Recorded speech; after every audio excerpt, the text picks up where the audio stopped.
There's a conversation happening right now in a quiet coffee shop somewhere. Two people who've known each other for 15 years. They're laughing about something trivial, a sports team, a TV show, the usual script. And neither of them will say what's actually true, that they're both drowning in ways they can't name. This isn't about weakness. It's about something we've all been taught so well that we don't even notice we're doing it anymore.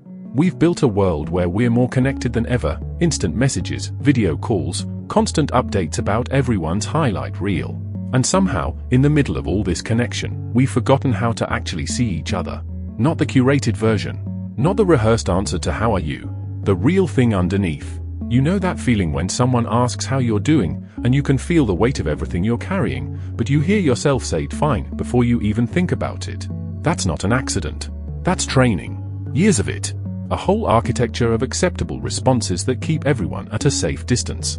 And here's what nobody talks about, that distance is killing us in slow motion. Think about the last time you told someone, really told someone, what was actually happening in your life. Not the sanitized version. Not the performance. The messy, uncomfortable truth about what you're struggling with. For a lot of people, that memory doesn't exist. Or it's so far back it feels like a different lifetime. We've created this strange paradox. We say we value authenticity, but we've made vulnerability so uncomfortable that most people would rather carry their struggles alone than risk the awkwardness of actually sharing them. So we end up as these isolated islands, each one pretending to have it together while quietly falling apart. The cost of this is bigger than we realize. When you can't talk about what you're going through, you start to believe you're the only one going through it.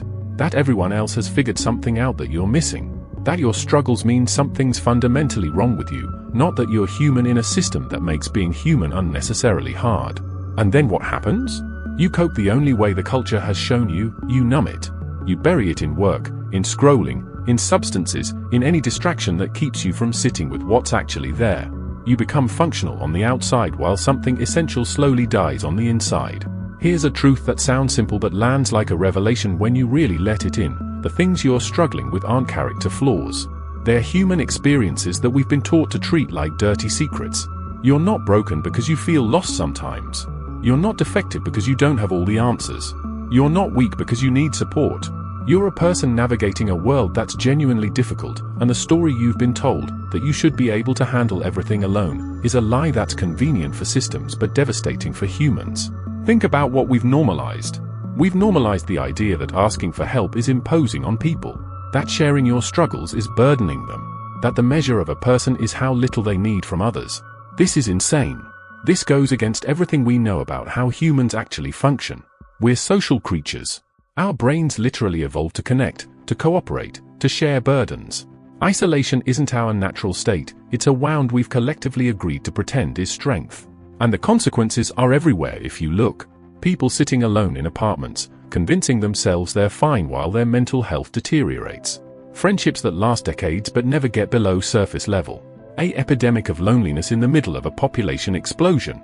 People who would show up for others in a heartbeat but can't imagine asking anyone to show up for them. This is where it gets personal, because I need you to understand something. The voice in your head telling you that your struggles aren't worth sharing, that other people have real problems and yours don't count, that you should just push through and figure it out. That voice is not wisdom. It's conditioning. And it's keeping you trapped. The antidote isn't complicated, but it requires something we've been taught to fear: honesty about our actual experience. What would it look like to stop performing and start being honest? Not in some dramatic, confessional way, just in the simple, human way of answering truthfully when someone asks how you are. Actually, I've been struggling with this thing. Not apologizing for it. Not minimizing it. Just naming it. The first time you do this, it will feel terrifying. Every instinct will tell you you're doing something wrong. That you're being too much. That you're making people uncomfortable. And yes, some people won't know what to do with your honesty. They've been trained in the same system you have.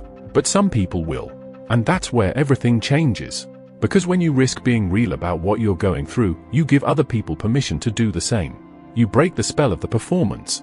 You create a space where actual human connection becomes possible. And here's what you discover: almost everyone is struggling with something. The person who seems to have it all together? They're probably dealing with something you can't see. The friend who always seems happy? They might be barely holding on. The colleague who seems so confident? They might be terrified they're about to be exposed as not knowing what they're doing. We're all pretending together, and the pretending is making us sick. So what's the alternative? How do you actually change this pattern? It starts with small acts of honesty. Not broadcasting your struggles to everyone. That's not what this is about. It's about being selectively real with people you trust. It's about trading the script for actual conversation. It's about being willing to say I'm not okay when that's the truth. And here's the practical part, because awareness without action is just another form of knowing better while doing the same thing. First, identify one person in your life who you could be more honest with. Not everyone. One person. Someone who's shown up before, even in small ways. Someone whose presence doesn't require you to perform. Second, the next time they ask how you are, tell them something true. Not the whole story if that feels like too much. Just one real thing you're dealing with. Actually, I've been feeling pretty isolated lately. Honestly, I'm struggling with work and I don't know what to do about it. Something real. Third, notice what happens. Most likely, they'll respond with either relief that you're being honest or with their own honesty. Because people are waiting for permission to drop the performance. Your honesty gives them that. Fourth, practice this regularly. Make truth-telling a habit, not an exception. Not in a way that makes every conversation heavy, just in a way that allows real connection to exist alongside the light stuff. But let's address the fear that's probably coming up right now. What if being honest pushes people away? What if they can't handle it? What if you burden them? Here's the thing, the people who can't handle your honesty are showing you something important. They're showing you that the relationship was built on performance, not actual connection. And while that hurts to discover, it's also useful information. It helps you see where to invest your limited emotional energy. The people who can handle your honesty, those are your people. Those are the relationships worth deepening. Those are the connections that will actually sustain you when things get hard. And things will get hard. That's not pessimism, that's life. Everyone faces challenges, losses, periods of struggle. The question isn't whether you'll go through difficult times. The question is whether you'll go through them connected or isolated. Because here's what isolation does, it turns manageable struggles into existential crises. When you're alone with your thoughts, with no reality check from people who care about you, everything gets distorted. Small problems become catastrophes. Temporary setbacks feel permanent. Normal struggles feel like personal failures. Connection doesn't make the problems go away, but it puts them in perspective. It reminds you that you're not uniquely broken. It provides the support that makes hard things bearable instead of devastating. Think about the times in your life when you've actually felt supported. Not when someone fixed your problems, that's not what real support is. But when someone witnessed your struggle without trying to talk you out of it or minimize it. When someone said that sounds really hard and meant it. When someone showed up even though there was nothing concrete they could do except be present. That's what we're all missing more than we realize. Not solutions. Not advice. Just presence. Just the basic human experience of not being alone in our struggles. And here's the twist, you can't receive this kind of support if you never let people know you need it. You can't be helped if you're always pretending you're fine. You can't be seen if you're always performing. So the work is learning to be seen. Learning to let people in. Learning to trust that your struggles don't make you unworthy of connection, they make you human. This is especially hard if you've learned that your value comes from not needing anything. If you've been taught that being self-sufficient is the highest virtue.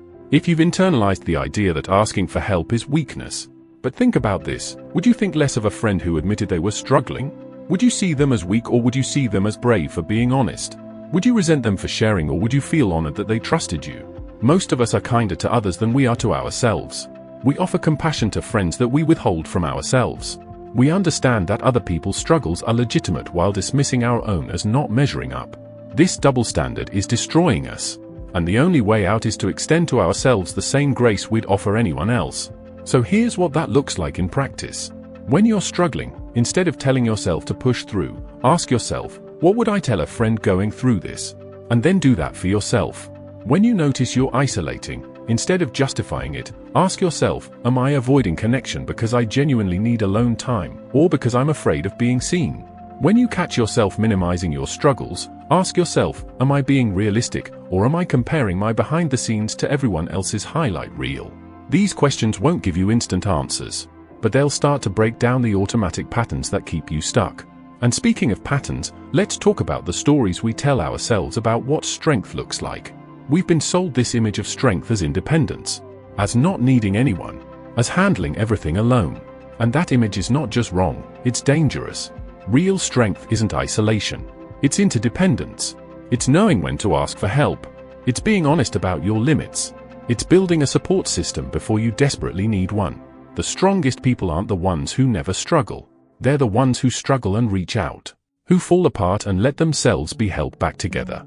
Who face hard truths and don't do it alone. This kind of strength is built through small, consistent choices. Through choosing honesty over performance. Through choosing connection over comfort. Through choosing vulnerability over invulnerability. And yes, this is vulnerable. Yes, it's uncomfortable. Yes, it requires courage. But here's what the alternative costs: your peace of mind, your mental health, your sense of belonging, your ability to actually enjoy your life instead of just enduring it. Is that worth protecting yourself from the discomfort of honesty? Is that worth maintaining the performance? For most people, the breaking point comes when the cost of pretending exceeds the fear of being real. When the isolation becomes more painful than the risk of connection. When the performance becomes too exhausting to maintain. But you don't have to wait for a crisis. You can choose differently right now. Today, in the next conversation you have. You can choose to answer honestly when someone asks how you are. You can choose to reach out to someone instead of convincing yourself you're fine alone. You can choose to let someone help you instead of insisting you've got it handled. These small choices compound. They create new patterns. They build different neural pathways. They teach you that vulnerability doesn't destroy you, it connects you. And over time, something shifts. The isolation starts to lift. The weight feels more distributed. The struggles don't disappear, but they become more manageable because you're not carrying them alone. This is what we're all looking for, whether we name it or not. Not a life without problems. Not some fantasy where everything works out perfectly. Just the basic human experience of being seen, being supported, being connected.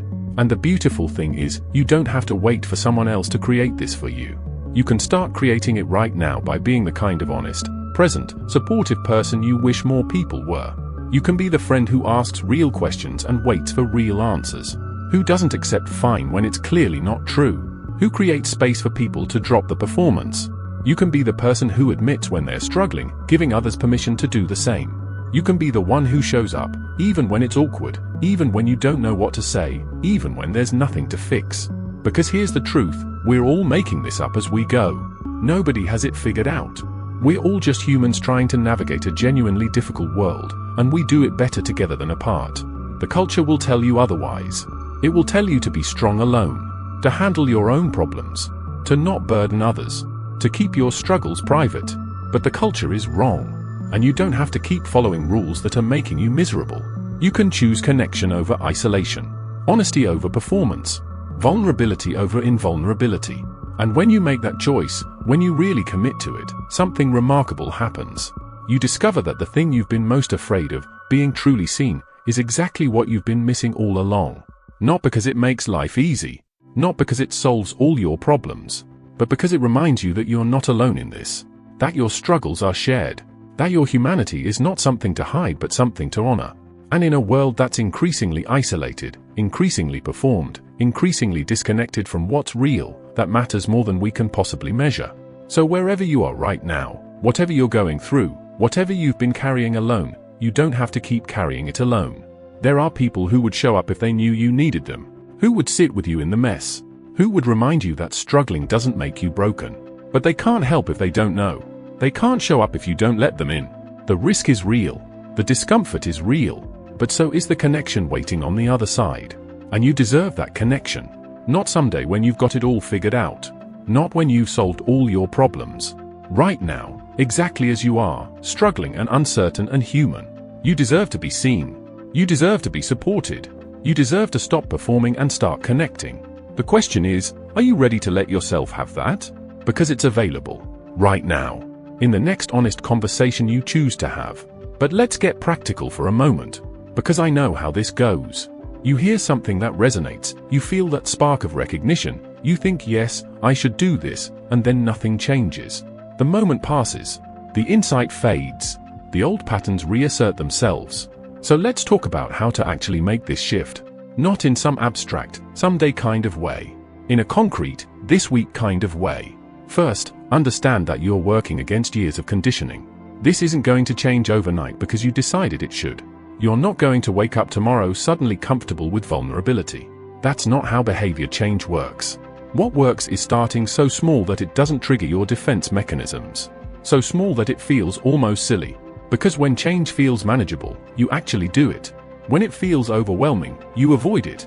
So here's the framework. One person, one truth, 1 week.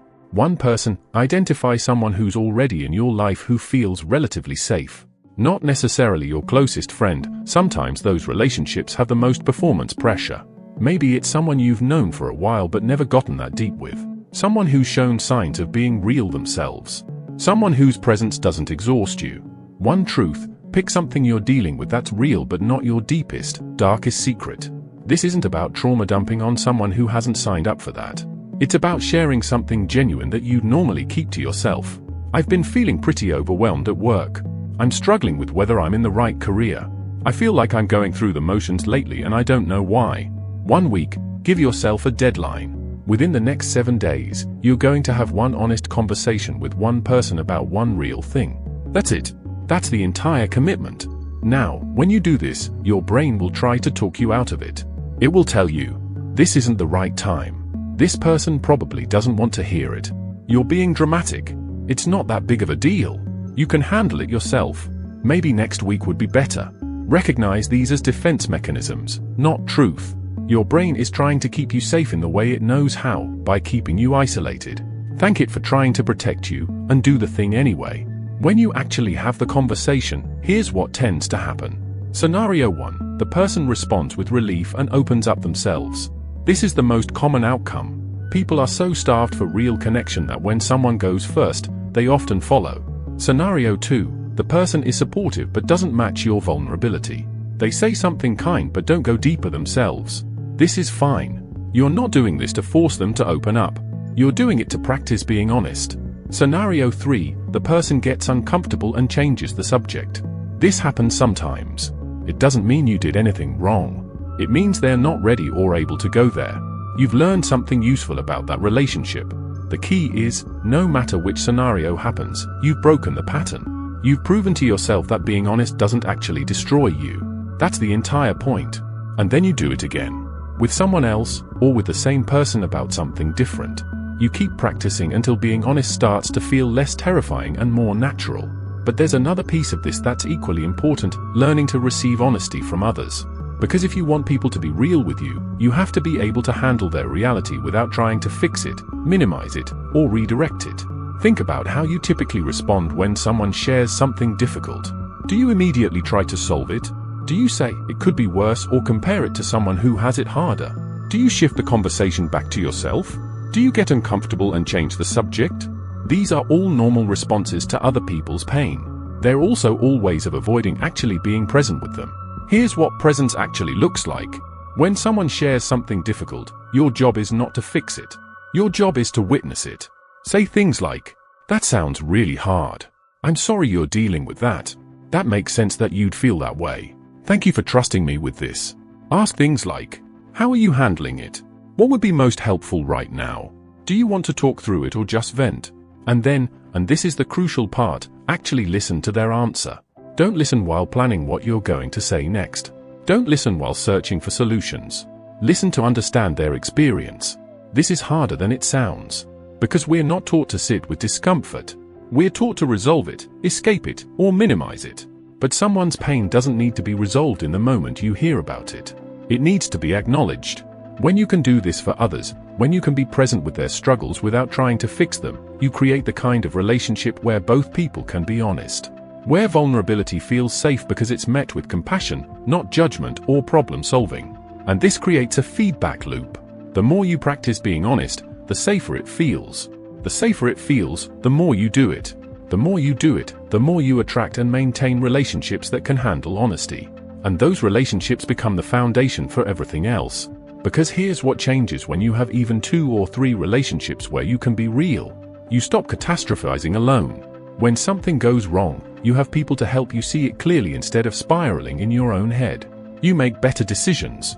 Because you're getting input from people who actually know what's going on in your life, not just the performance version. You feel less pressure to have it all together. Because you know your worth isn't contingent on pretending to be perfect. You recover faster from setbacks. because you have support during the hard parts instead of trying to white-knuckle through them alone. You enjoy the good things more, because you have people to share them with who know the full context of your life. This isn't about becoming dependent on others. It's about recognizing that interdependence is the natural human state. We're literally designed to function in community, not in isolation. Think about any period in history, any culture, any successful human endeavor, it's all been collective. The myth of the isolated individual who achieves everything alone is just that, a myth. And it's a myth that's making us miserable. So what would it look like to reject that myth? To stop trying to be completely self-sufficient? To build a life that's supported by real relationships instead of performed ones? It starts with acknowledging that you need people. Not in a desperate, codependent way. In a healthy, human way. You need people to laugh with, to process things with, to remind you of who you are when you forget. And it continues with actively building and maintaining those connections. Not waiting for them to happen. Not assuming they'll maintain themselves. Actually investing time and energy into relationships that matter. This means reaching out even when you don't need something. Following up on conversations you had weeks ago. Asking questions that go beyond surface level. Making plans and actually following through. Showing up when someone needs support, even when it's inconvenient. These sound simple. They're not easy. Because they require overriding the instinct to stay in your comfort zone, to not bother people, to assume they don't want to hear from you. But here's what I've observed. People almost never regret reaching out.